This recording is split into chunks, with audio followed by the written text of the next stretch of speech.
కానీ ఏదైనా దేవుని చిత్తమే. మనం కొద్ది మంది ఉన్నా కానీ చిన్న మంది అయినా భయపడద్దని దేవుడు చెప్తున్నారు. ఎక్కడైతే దేవుడు కూడా ఆరాధిస్తారో వారి మధ్యలో నేను ఉంటాను, వాక్యం తెలుస్తారు. కాబట్టి మనకు అలాంటి భయం ఏం లేదు. చిన్న ప్రార్థన చేసుకొని వాక్య భాగంలోకి వెళ్తాం. పరలోకమందున్న గొప్ప దేవుడైనా ప్రేమగా తండ్రి, నీ పరిశుద్ధ నామానికి వందనాలు చెల్లించుకుంటున్నాను నాయన. ఈ మధ్యాహ్నకాల సమయంలో తండ్రి బుధవారం ఈ సంఘంలో కూడిన నేను ఆరాధిస్తానికి మాకు ఇచ్చిన అవకాశం కొరకే నీకు వందనాలు చెల్లించుకుంటున్నాను ఆయన. నీకు మాడేసి తీసుకురా తండ్రి. మా అందరు పాపాదిత్యం వేసి మాలో ఎవరి అన్వేష పెట్టబడి మూడో దేవుడికి తినేసిన గొప్ప దేవుడు ఆయన. వాళ్ళ బాణలో దేవుడు కంటే ప్రతి ఒక్క మానవ నిజాలు తెలుసుకొని నమ్మి విశ్వసించి యేసుక్రీస్తు వారు చెప్పిన ప్రకారం లోకంలో జీవించే భాగ్యాన్ని అనుగ్రహించాడు ఆయన. ముఖ్యంగా తండ్రి నన్ను స్త్రీలుగా కొద్ది మంది నన్ను కూడి నేను కొద్ది నిమిషాలను ధ్యానిస్తానికి మాకు ఇచ్చిన అవకాశం కొరకే నీకు వందనాలు చెల్లించుకుంటున్నాను. మీకు అవకాశం లేక ఎంతో మంది బిడ్డలు వెనుకబడి ఉన్నారు తండ్రి. ఆ బిడ్డ హృదయాలు తెరవమని అడుగుతున్నాం తండ్రి. ముఖ్యంగా తండ్రి ఇక్కడ ఉన్న స్త్రీ కుటుంబాన్ని జ్ఞాపకం చేసుకుంటండి నాయన. ఎంతో మంది వృద్ధులు ఉన్నారు నాయన. వృద్ధాపాయంలో ఉండి తండ్రి అనారోగ్యంతో బాధపడుతుంటే తల్లులు ముట్టి స్వస్థత అనుభవించారు. చిన్న బిడ్డలు ఉన్నారు, బాలింతలు ఉన్నారు, విధవరాలు దిక్కులేని వాళ్ళు ఉన్న బిడ్డలు ఉంటే వాళ్ళకి జ్ఞానం ఆడుకోమని అడుగుతున్నాం కదా. యవనస్తులు ఉన్నారు నాయన. నేను భయం భక్తి విశ్వాసంతో పెట్టుకోసాగి భాగ్యాన్ని అనుగ్రహించండి నాయన. ప్రతి సహోదరి కుటుంబాన్ని దీవించి ఆశీర్వదించి నాయన ప్రతి ఒక్కరిపై ఒక పరిస్థితిని గురించండి. ఇప్పుడు కొద్ది మాటలైనా నేను కూడా బిడ్డల మధ్యలో పంచుకోబోతుంటే నేను మాట్లాడే నా సొంత మాటలు కాకూడదండి. ఈ రోజు ఈ బిడ్డలతో నాయన నా ద్వారా ఏదైతే నువ్వు మాట్లాడాలని తలంచున్నావు ఆ మాటలే నేను నన్ను నవ్వుతున్నానని పలికే భాగ్యాన్ని అనుగ్రహించండి. చూడొచ్చిన ప్రతి బిడ్డపై పరిస్థితిని గురించమని రాణీశ్వర వారి పెట్టడి పెట్టుకుంటున్నాం తండ్రి.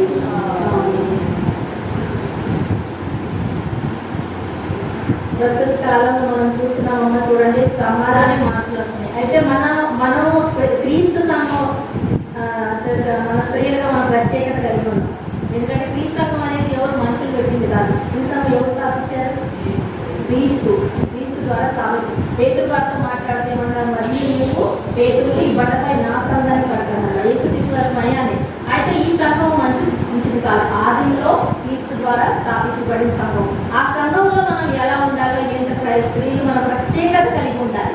క్రీస్తు సంఘ స్త్రీలు ప్రత్యేకత కలిగి ఉండాలి. చూస్తున్నాం చూడండి సమాజంలో ఎంత మార్పు వస్తుందో. అప్పుడులాగా లేదు కాలం. ఇప్పుడు ఎంత మారిపోయిందో. ఇప్పుడు సొసైటీకి అప్పుడు సొసైటీకి మరి మనగా స్త్రీలుగా మన బాధ్యత ఎలా నెరవేరుస్తున్నాం? ఒక తల్లిగా, ఒక భార్యగా, ఒక కూతురుగా, ఒక కోడలుగా, ఒక బిడ్డగా మనం ఏం చేస్తున్నాం ఈ రోజులలో? ఎందుకంటే సమాజంలో ఎలా మార్పు వస్తుందో ఆ మార్పులోనే మనం కలిసిపోతున్నాము. అలానే మన జీవితాలు అయిపోతున్నాయా? లేకుంటే దేవునికి ఇష్టకరమైన స్త్రీగా మనము ఉంటున్నామా, జీవిస్తున్నామా లేదా? ప్రతి ఒక్కరు మనం పరీక్షించుకోవాలి. ఆది కాలంలో మనం చూస్తే చూడండి ఎంతో మంది మంచి స్త్రీలు బైబిల్లో మనకు కనపడతారు. చూడండి మంచి తల్లి గురించి మనం చూస్తే కనుక అన్న అనే ఒక స్త్రీ మనకు కనపడుతుంది. తను ఏం చేసింది? ఒక ఏకకాలంలో ఒక లేక పుట్టిన కుమారుడిని దేవుని సేవకు అంకితం చేసింది. అలానే ఒక తల్లి గురించి మనం చూస్తే కనుక మరియ తల్లి. చూడండి యేసుక్రీస్తు వారు ఎందుకంటే యెహోవా దేవుడు మరియ తల్లిని ఎన్నుకున్నారంటే ఆమె పరిశుద్ధత కలిగింది. కన్యక గర్భంలోనే యేసుక్రీస్తు వారు జన్మించారు కాబట్టి ఆమె ఒక గొప్ప తల్లిగా నిలిచింది. అలా మనం ఈ గొప్ప తల్లి గురించి అనేక తల్లి గురించి తెలుసుకుంటున్నాం.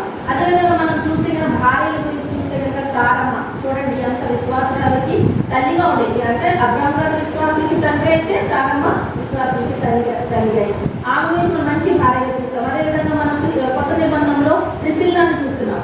ప్రిసిల్లా ఏం చేసింది? భర్తతో కలిసి సేవ నడిపింది. ఆమె కూడా ఒక మంచి భార్యగా నిలిచింది. అలా మనం అనేకులు బయటలో చూస్తున్నాం. అయితే మంచి కూతురు అంటే మనకు ఎవరు జ్ఞాపకం వస్తారు? ఎస్తేను కూడా మనం గుర్తు చేసుకోవచ్చు. మొదటిగా పెంచాడు, సహోదరుడు అయ్యింది, కానీ ఆమె పూర్తి బాధ్యత నెరవేర్చుకున్నాడు. యూదుల కొరకే ఆమె ఉపాసం 3 దినాలు 3 రాత్రులు ఉపాసం ప్రార్థన చేసి తన జనాల్ని రక్షించుకున్నాడు. ఆమె ఒక మంచి కూతురుగా నిలిచింది. అలా అనేకులు మన బైబిల్లో చూస్తున్నాం. మంచి తల్లులు, మంచి భార్యలు, మంచి కూతుర్లు, మంచి కోడలు. మంచి కోడలు అంటే మనం ప్రవర్తన గుర్తొచ్చేది రూతు, నయోమి. ఆమె మోయాబు దేశురాలు అంటే అన్ని జనాలుగా విగ్రహారాధన చేసే ఆమె. కానీ ఆ నయోమి అక్క విశ్వాసం ద్వారా ఆమె ఎంత బలపడింది. ఆమె ఇక్కడికి వచ్చాక తన పరిశుద్ధతను కాపాడుకొని ఆమె నయోమిని హత్తుకొని ఇక్కడికి వచ్చి ఉన్నప్పుడు ఆమె జీవితం చూడండి దేవుడు ఎట్లా మార్చుకుంటారని మనకు తెలుసు కదా. బోయజుతో వివాహం జరిగింది అని మంచి. అయితే నేను ఇవన్నీ ఈ క్యారెక్టర్స్ అయితే మనకు అందరికీ తెలిసింది, బాగా తెలిసిన క్యారెక్టర్స్ కాబట్టి మనకి వీళ్ళ ద్వారా మనం నేర్చుకున్నాం మంచి. మరి కొంతమంది ఉన్నారు బైబిల్లో వాళ్ళ గురించి చెడు చేసిన వాళ్ళ గురించి కూడా దేవుడు రాయించాడు. ఎందుకు రాయించాడు? చెడు చేసిన అనేకులు. మొదటగా బాగా చెడు చేసింది అయితే మీ అందరికీ తెలుసు, యజ్బేలు దుష్ట కార్యాలు చేసింది. ఆమె గురించి మనందరికీ తెలుసు కాబట్టి ఇప్పుడైతే ఆమె గురించి నేను చెప్పట్లేదు, మరొక సందర్భం అయితే చెప్తాను. ఈరోజు మనం ఒక ఒక ఒక కన్యక గురించి తెలుసుకుందాము. బైబిల్లో ఒక కన్యక గురించి రాయబడింది.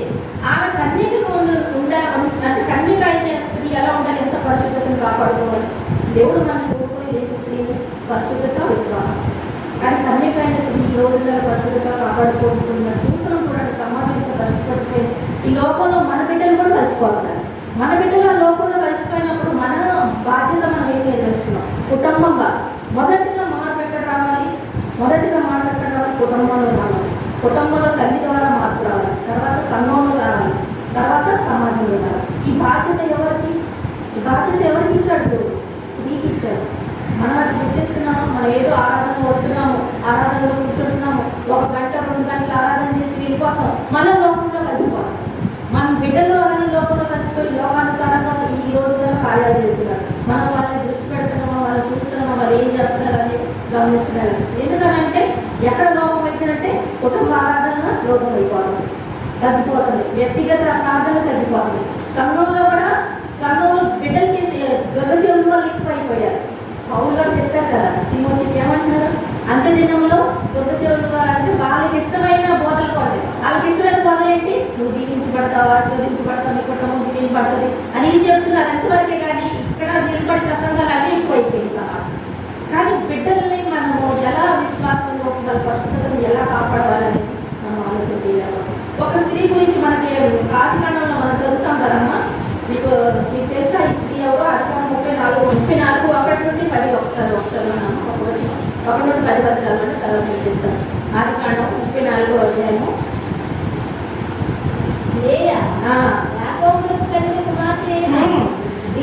దీనా ఒకసారి ఎవరు కుమార్తె? ఈ పేరేంటి? యాకోబు లేయకి పుట్టిన ఏకైక కుమార్తె. ఆమె పేరేంటి? దీనా. ఆ కుమారులు ఎంతమంది? 12 మంది కుమారులు. ఆ 12 మంది కుమారులే ఇజ్రాయేల్ జనాంగానికి గోత్రంగా మారారు. 12 మంది. అయితే ఈమె ఒక్కతే అయి ఉంటే, ఈమె ఒక్క కుమార్తె ఈమె జీవితంలో ఏం జరిగింది అనేది మనం ఒక్కది వరకు చదివామో అలానే. దీనా దేశం కుమార్తెను చూడలేదు. ఆ దేశం హిబ్బీయుడైన హమోరు కుమారులకు షేకెము ఆమెను చూచి ఆమెను పట్టుకొని ఆమెతో సహించి ఆమెను అవమానపరిచెను. ఆమెనే అవమానపరిచి. ఇక్కడ ఏం చేస్తున్నామా? వీళ్ళు ఉండేది ఒక ప్రాంతంలో ఉన్నారు. అయితే ఈమె ఏం చేస్తున్నానంటే కనానీయులైన అన్ని జాతులని చూడటానికి అని వెళ్ళి. ఇప్పుడు మన బిడ్డలు కూడా మేము చదువుకుంటున్నాము, హాస్టల్లో వెళ్తున్నాము, పట్టణాలలో వెళ్తున్నాము అని అంటే వాళ్ళు ఏం చేస్తున్నారు? అన్ని జాతులను కలిసిపోతున్నారు. అక్కడికి వాళ్ళే నేర్చుకుంటున్నారు కదా, మన వాళ్ళకి నేర్పుతున్నారా? మన బిడ్డలు ఎందుకు నేర్పలేకపోతున్నారు? వాళ్ళే నేర్చుకుంటారు అని అంటే మనకి ఇక్కడ లోపం అవుతుంది. మన కుటుంబంలో మన బిడ్డలు సరిచేయాలి. అయితే ఇలానే ఇక్కడ ఏం చేస్తుంది? ఏమేం చేసి అక్కడికి వెళ్ళి వాళ్ళు చూడటానికి అని వెళ్ళినప్పుడు ఒక దుష్టుడు కన్య ఆమె మీద పడింది. అతని పేరేంటమ్మా? షకీ. అతని పేరు అంటే ఆయన అన్ని జాతులు.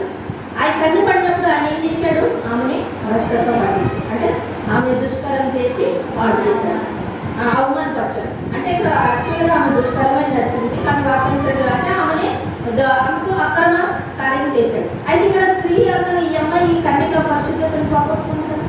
ఇక్కడ లోపమైంది, ఇక్కడ కుటుంబం లోపమే జరుగుతుంది. అదేవిధంగా ఈ అమ్మాయి కూడా బయటి లోకాన్ని చూడటానికి ఆశపడింది కాబట్టి జరిగింది. చదువు కొంచెం. అతని మనసు యాకోబు కుమార్తె దీనా మీదనే ఉంది. అతడు ఆ చిన్నదాన్ని ప్రేమించి ఆమెతో తీరుగా మాట్లాడి ఈ చిన్నదాన్ని నాకు పెళ్లి చేయమని తన తండ్రి అయిన హమోరును అడిగిను. చూడు ఇప్పుడు ఏమంటున్నాడు? నాకు ఈ వివాహం కావాలన్నాడు. ఆల్రెడీ పాట చేశాడు. ప్రారంభం నేను చేసుకుంటానని అడుగుతున్నాడు అనమాట. చదువు. తన కుమార్తెను అతడు చెరిపలేని యాకోబు విని తన కుమారుల పశువులతో పొలంలో ఉండినందున వారు వచ్చే వరకు ఓరగొట్టెను. షెకెము తండ్రి అయిన హమోరు యాకోబుతో మాట్లాడుటకు అతని ఎదుకు వచ్చెను. యాకోబు కుమారులు ఆ సంగతి విని పొలంలో నుండి వచ్చింది. అతడు యాకోబు కుమార్తెతో సైనించి ఇశ్రాయేలు జనులు అవమానకరమైన కార్యం చేసెను. అది చేయడానికి పని కనుక ఆ మనుషులు సంతాపం పొందిరి. వారికి మిగులు కోపం వచ్చెను. అప్పుడు హమోరు వారితో షెకెము అను నా కుమారుడు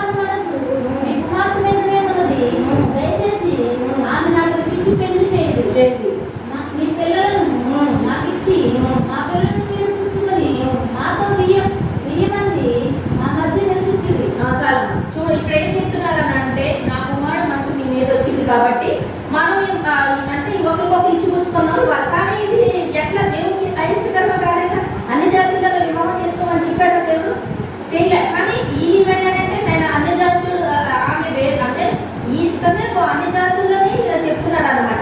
అన్ని జాతులు అయినోడు కావాలని ఏంటంటే దుష్టుడు ఏమంటాడో చేస్తాడు, మన బిడ్డల్ని ఆకర్షించుకుంటాడు. ఇక్కడ అర్థమైంది పాయింట్ మనకి. దుష్టు కానీ మన బిడ్డల మీద పడినప్పుడు అదేమైంది, మన బిడ్డ అక్కడికి వెళ్ళిపోయి దుష్టుని మోసుకుపోవాలి.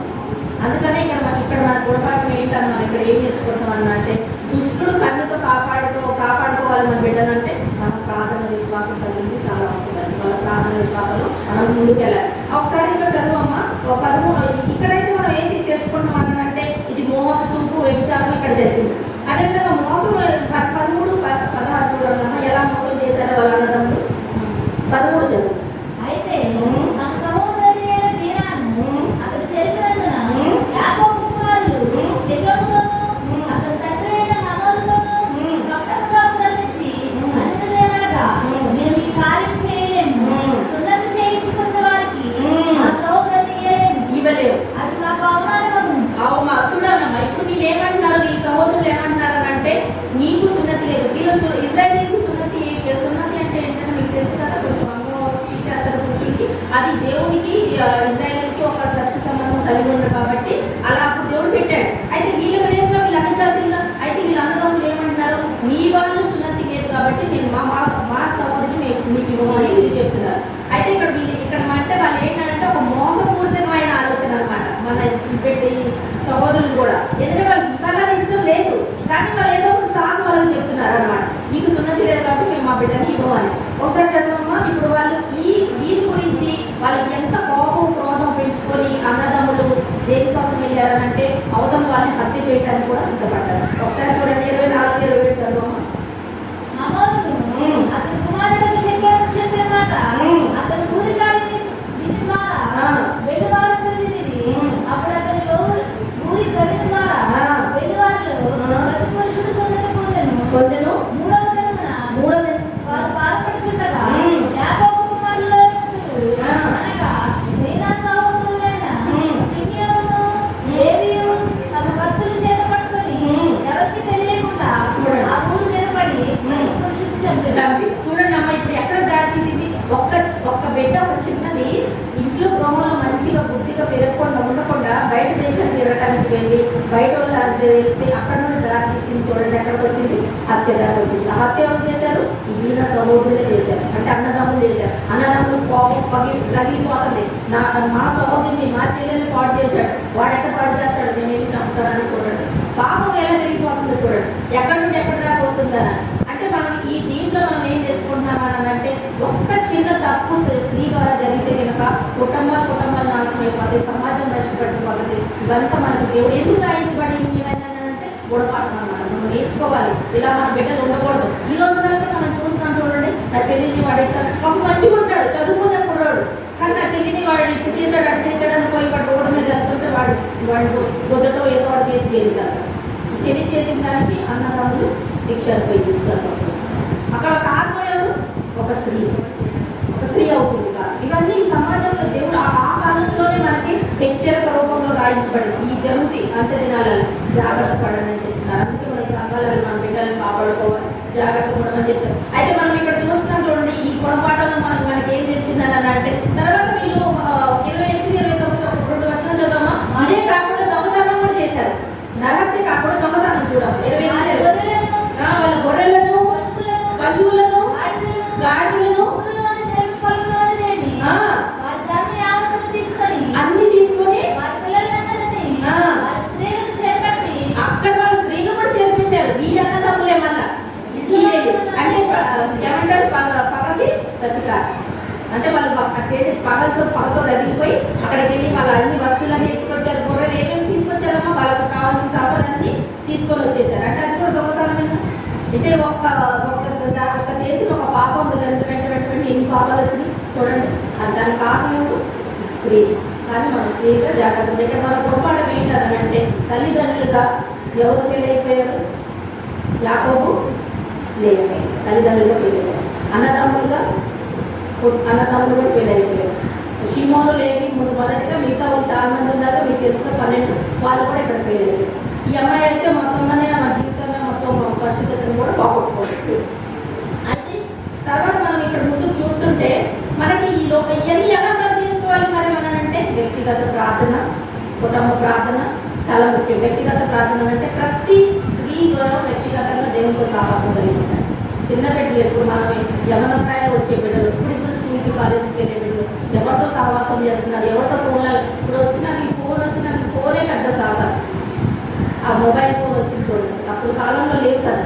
ఇప్పుడైతే వాటి చిన్న చిన్న పిల్లలు కూడా ఇప్పుడు అంటే 8th క్లాస్ 9th క్లాస్ అమ్మాయిలు కూడా ఫోన్లు పట్టుకొని తిరుగుతున్నారు. ఆ ఫోన్లలో వాళ్ళు ఏం చేస్తున్నారు, ఎవరితో మాట్లాడుతున్నారు, ఎవరితో సహవాసం చేస్తున్నారు, తల్లిదండ్రులు మనం గమనిస్తున్నాం. ఎంతమంది మనం మన పనులలో మనం బిజీగా ఉన్నాం, వాళ్ళ మీద మనం వాళ్ళ గురించి అసలు పట్టించుకుంటున్నాం. అంటే ఈ రోజుల్లో స్వార్థం ఎక్కువైపోతుంది, ఎవరి వాళ్ళు చూస్తున్నారు. ఈ స్వార్థానికి కారణం ఏంటంటే మనలో ఉన్న ఈ ప్రపంచం అంతా అసలు ఒక దాని గురించి పరిగెత్తుతుంది. అదే దాని పేరు ఏంటంటే హార్మోన్ అంటారు, హార్మోన్ అంటారు. ఆ హార్మోన్ అని అంటే సంతోషాన్ని ఇచ్చే హార్మోన్ అనమాట. ప్రపంచం అంతా దానికోసం పరిగెత్తుంది. నేత్రాశ, శరీరాశ, జీవకరణ, దానికోసం పరుగు తీస్తున్నారు. దాని ద్వారా ఏమొస్తుంది? స్వార్థము. స్వార్థం ద్వారా ధనాపేక్ష, ధనాపేక్ష ద్వారా ఇవన్నీ కార్యాలన్నీ జరుగుతాయి. కానీ ఇక్కడ దేవుడు మనం కోరుకున్న స్త్రీగా మన బాధ్యత, దేవుడు మనకు అప్పచెప్పి మంచి తల్లి గురించి, మంచి భార్య గురించి దేవుడు ఎట్లయితే రాయబడాలో వాళ్ళ గుణపాఠం మనం తీసుకొని ఈ రోజుల్లో స్త్రీలుగా మనం ఉంటున్నామా లేదా అనేది దేవుడు ప్రతి ఒక్కరు స్త్రీతో మనం ఈరోజు ప్రశ్నిస్తున్నాడు. మనం పరీక్షించుకోవాలి, మనం ఎలా జీవిస్తున్నామా, ఎలా ముందుకు వెళ్తున్నామా అనేది. ఈ ప్రపంచం అంతా అలాంటి దానికోసం పనులు చేస్తుంది. కానీ మనకి క్రైస్తవులు పెట్టుకుని మనం ప్రత్యేకలు కలిగి ఉన్నాం కాబట్టి మనం వాళ్ళతో కలిసిపోకూడదు. మనం అంటే వాళ్ళతో మనం వేరుపడి ఉండాలి. అయితే మనకి కొత్త నిబంధనలో మన స్త్రీలుగా ఎలా ఉండాలనే మాట ఒక విషయం ఒకసారి మనకి ఇక్కడ రాయబడుతుంది. ఎఫెసీయులకు రాసిన ఒకసారి చూడడం, ఎఫెసీయులకు రాసిన పత్రిక 5వ అధ్యాయం 22వ వచనం, 22 నుండి 24 వచనం. స్త్రీలారా ప్రభువులకు వలె మీ సొంత పురుషులకు లోబడి ఉండని, క్రీస్తు సంగమునకు శిరసై ఉన్నలాగున పురుషుడు భార్యకు శిరసై ఉన్నాడు. క్రీస్తే శరీరకు రక్షణై ఉన్నాడు. చూడండి అమ్మ, ఇక్కడ మనకి సంఘానికి శిరస్సు ఎవరు? క్రీస్తు. అదేవిధంగా పురుషుడికి స్త్రీకి పురుషుడు. అయితే మన స్త్రీగా మనం వివాహం అయ్యాక పురుషుడికి లోబడి ఉండాలనేది మనకు తెలుసు. కానీ ఇవన్నీ మనం ఇప్పుడు యవన ప్రాయంలో ఉన్న బిడ్డలకి ఇప్పుడు ఉండే నేర్పాలి. లోబడి ఉండాలని అంటే అవతలోడు ఏం చేసినా కానీ తాగొచ్చి కొట్టడం, తిట్టడం అలా చేస్తే లోబడి ఉంటామని కాదు. ఆయన మన ప్రవర్తన వల్ల ఆయన మారాలి, ఆయన గురించి మనం ప్రార్థన చేయాలి. కానీ ఇట్లాంటి పనులు చేసే వాళ్ళకి సహకరించడానికి కాదు ఉద్దేశం. అంటే దేవుని ఎందుకు ఇద్దరు భార్యాభర్తలు ఇద్దరు ఐక్యతగా లోబడి ఉండాలని ఇక్కడ ఉద్దేశం దేవుడు కలిగి ఉన్నాడు. అయితే మళ్ళీ మనకు క్రీస్తుకు మాదిరిగా ఉన్నారు. క్రీస్తు ఎలా అయితే మనకి శిరస్సు ఉన్నారో అలాగే మన పురుషుడు మన స్త్రీకి శిరస్సు ఉన్నాడు కాబట్టి మనం గౌరవించాలి. అదేవిధంగా అతను మన ప్రవర్తన వల్ల పురుషుడిని సంఘంలోకి రాబట్టుకోవాలి. ఇక్కడ ఎంతమంది పురుషులు ఎక్కువ వస్తారా? పురుషులు వస్తున్నారా? మంచి దేవుడు. అయితే మనం స్త్రీలుగా బాధ్యత కలిగి ఉన్నాం. పురుషులు కూడా మన ద్వారానే చెప్తే వాళ్ళు మనకి సంఘంలోకి రావాలి. అయితే మనకి ఇక్కడ 26, 27 చదువు ఎలాంటి సంఘం కోరుతున్నాడు క్రీస్తు?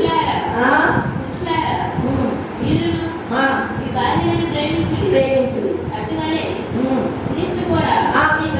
అటువలే క్రీస్తు కూడా సంఘమును ప్రేమించి అది అందరూ చెప్పండి, అది కలంకమైనది, ముడతైనను మరి ఏదైనా లేక పరిశుద్ధమైనది గాను నిర్దోషమైనది గాను మహిమ గల సంఘము గాను ఆయన తన ఎదుట తన నిలబెట్టుకున్నాడు. ఇప్పుడు ఎక్కడ నిలబెట్టుకుంటాడు? ఒక దినం మనం ఎక్కడ వెళ్ళాలి?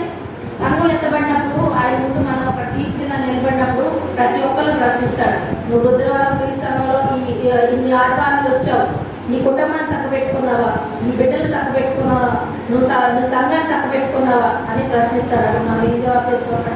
నిలబడి అయ్యా నేనైతే ప్రతి ఆరాధనలో కానుకలు వేసాను, నేను ఆరాధనలో కూర్చున్నాను, అవన్నీ చేసావు, కానీ నీ బాధ్యత నెరవేర్చుకున్నావా లేదా అని ప్రశ్నించినప్పుడు మనం అక్కడ సమాధానం చెప్పాల్సింది.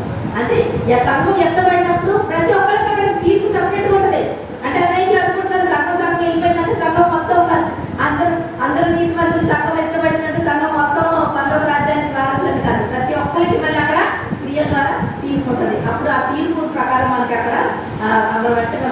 తెలిసిన అక్కడ 2 మార్గాలు ఉన్నాయి.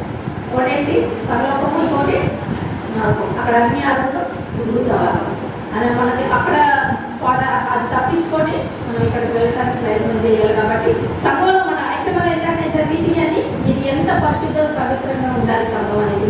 ఆ పవిత్రత పరిశుద్ధ శారీరకంగా అంటే పైలోకమే కాకుండా ఆర్థికంగా కూడా హృదయ శుద్ధి గలవారు ధన్యులు. కాబట్టి మన హృదయం మార్చుకోమని చెప్తున్నారు. ఇప్పుడు మనకి ఇవన్నీ దురాలోచనలు ఇవన్నీ ఆలోచనలు ఎలా పుట్టుకొస్తాయి? ముందుగా హృదయంలో వస్తాయి. హృదయంలో వస్తేనే అవి బయట క్రియల ద్వారా కనపడతాయి. హృదయం శుద్ధిగా ఉంటే క్రియలు కూడా మంచిగా ఉంటాయి. అందుకని మనకి దేవుడు ఇక్కడ చెప్తున్నాడు అనమాట, మంచి హృదయం శుద్ధిగా ఉంచుకోండి, పరిశుద్ధంగా ఉంచుకోండి, ఎత్తబడే సమయంలో నిలబడండి. దేవుని చెప్తున్నా అయితే మన ఉన్న సంఘాలన్నీ దేవుని సంఘాలను నిలబడాలి. అక్కడికి వెళ్ళి మనం జవాబు చెప్పుకోవాలి. కాబట్టి మనం ఈ లోకంలో ఈ అన్ని జాతీయులలో కలిసిపోకూడదు, ఈ బయట సమాజంలో కలిసిపోకూడదు. ఇప్పుడు చూడండి అనేక రకమైన అసలు ఎంత వ్యభిచారం, దొంగతనం, నరహత్య, ఇప్పుడైతే తల్లిదండ్రులు కూడా చిన్న బిడ్డలు చంపుకుంటున్నారు. వార్తలను మనం చూస్తున్నాం చూడండి, భయంకరమైన రోజులు. అంత దినాల్లో పాపం పరిపక్వమైతే మరణానికి కారణమవుతుంది. అదేవిధంగా అక్రమం పెరుగుతుంది. కాబట్టి ప్రేమలు చల్లారిపోయి ఇవన్నీ జరుగుతాయి. ఇవన్నిటికీ మనము దూరంగా ఉండి మన పరిశుద్ధతని విశ్వాసాన్ని కాపాడుకొని మనం ముందుకెళ్ళాలి. అదేవిధంగా మన అందరూ తెలిసిన 5 గుర్తు చేశారు. క్రీస్తు సంఘంలో మనకు 5 కార్యక్రమాలు అంటే దాంట్లో పాల్గొవాలి. ఆ పాల్గొవాలి అంటే దాని ముందు మనం ఏం చేయాలి? వాక్యం వినాలి. వాక్యం విన్నాక విశ్వాసం ద్వారా మనకేమొస్తుంది? విశ్వాసం వస్తే మారు మనసు ద్వారా మరి పాపాన్ని ఒప్పుకుంటాం. పాపాలు ఒప్పుకున్నాక మనం యేసుక్రీస్తు మనం బాప్తిసం తీసుకొని సమూహంలో చేస్తాం. ఇది మనకు ఒక ప్రణాళిక, ఒక క్రమం. ఈ మట్టికి మనం ఖచ్చితంగా స్త్రీలుగా మనం అందరం పాటించుకోవాలి. అయితే ఇది మనం ప్రతి ఒక్కరు హెచ్చరిక రూపంలో తీసుకోవాలి. దేవుడు ఎందుకని మనం అనుకుంటాం, మళ్ళీ దీని గురించి ఎక్కడ రాయబడలేదు. ఎందుకు రాశాడు? ఒక్క సంఘటన దీని గురించి స్త్రీలు నేర్చుకుంటారు. అలా నేర్చుకోవాలి దీని గురించి. ఆ అమ్మాయి చేసిన దానికి అక్కడ తల్లిదండ్రులు కూడా అక్కడ విఫలం అయిపోయారు. కాబట్టి ఆ విఫలం తల్లిదండ్రులకు గుణపాఠము, అన్నదమ్ములకు గుణపాఠము, అక్కడ ఉన్న సమస్త ప్రజలకి అందరికీ గుణపాఠం రూపంగా మనం ఇక్కడ తీసుకొని దేవుడు ఇది రాయబడింది. కాబట్టి మనం అలా వాక్యానుసారంగా మనం జీవించుకోవాలి. ఆరాధనకు రావడం, మనం 1 గంట 2 గంటల దేవుడి సన్నిధానంలో పరిశుద్ధంగా ఉండి మళ్ళీ బయటకు వెళ్ళి మనం ఆ నోటి మాట జాగ్రత్తలు లేకుండా అనేకులు బూతులు మాట్లాడుతున్నారు కదా ఊళ్ళల్లో కదా ఎంతోమంది. అవి కూడా ఇంకా సంఘాలకు వచ్చుకుంటూ మారుతున్నారా? పెద్దమ్మలు ఎంతోమంది అంటే మన సంఘంలో కాదు కానీ ఉన్నారు. కానీ అది మార్చుకోవాలి కానీ దేవుడు చెప్తున్నాడు. ఇప్పటికి వాళ్ళకిలాగా మనం కూడా మాట్లాడితే కదా బయటకు వెళ్ళినప్పుడు వాళ్ళకి మనకి మనల్ని చూసి క్రీస్తుని మనం కనపడుకోవాలి. అంటే మన ద్వారా క్రీస్తునామానికి మహిమ కనక చేయాలి. కానీ మనం చేసే క్రియలు, మనం మాట్లాడే మాటల ద్వారా దేవుడు క్రీస్తునామాన్ని అవమానపరచకూడదు. అందుకని ఒక పాట కూడా చెప్తారు కదా, క్రీస్తు నామము అన్ని జనుల మధ్యలో అవమానపడుతుంది. మనకి దేని వల్ల అవమానపడుతున్నాము? క్రీస్తునామం మన క్రియల ద్వారా క్రీస్తునామానికి అవమానం వస్తుంది. అన్ని జనులు బయట వాళ్ళ మధ్యలో అంటే దేని వల్ల? మన క్రియల ద్వారా. అది దేవుడు మనకు చెప్తున్నాడు. మనం ప్రతి ఒక్కరు ఇది హెచ్చరిక, నాకు కూడా ప్రతి ఒక్కరికి హెచ్చరిక. ప్రతి ఒక్కరు మనం హెచ్చరిక రూపంలో తీసుకొని స్త్రీలుగా క్రీస్తు సంఘం స్త్రీలుగా మనకు ప్రైలోకం దేవుడికి కాదు. దేవుడు మన హృదయం కోసం నువ్వు పైన ఏం ధరిస్తున్నావో ఏం చేస్తున్నావు అనే కాదు. అలంకరణ గురించి కూడా స్త్రీలు చెప్తారు. తను మాత్రం అలంకరణ చేసుకోవచ్చు. అలంకరణ గురించి దేవుడు ఏమన్నా ఇది చేసుకోవాలి. కానీ అతి అలంకరణ చేసుకొని దాని మీదే ధ్యాస పెట్టేసి ఎక్కువ సమయం మనం దానికి కేటాయించి దేవుడికి ఇచ్చే సమయాన్ని ఇచ్చి మనం దేవుడికి ఇచ్చే సమయాన్ని ఇవ్వకుండా మనం మన సొంత కార్యక్రమాలు చేసుకుంటుంటే అది దేవుడికి ఇష్టకరమైందని దేవుడు మనం ఈరోజు హెచ్చరిస్తూ, నన్ను నేను హెచ్చరించుకుంటూ మీ అందరికీ హెచ్చరిస్తూ మోస్తున్నాను. దేవుడికి ఇచ్చే సమయానికి అందరికీ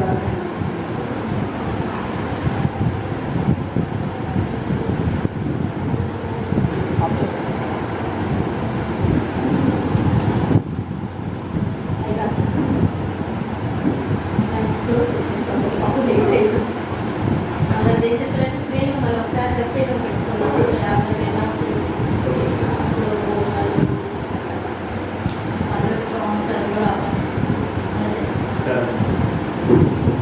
చక్కగా దేవుడి యొక్క వాక్యాన్ని బోధించినటువంటి సహోదరికి వాక్యం కూడా అందరూ తెలియజేస్తున్నాను. బయట ఉన్నటువంటి సహోదరు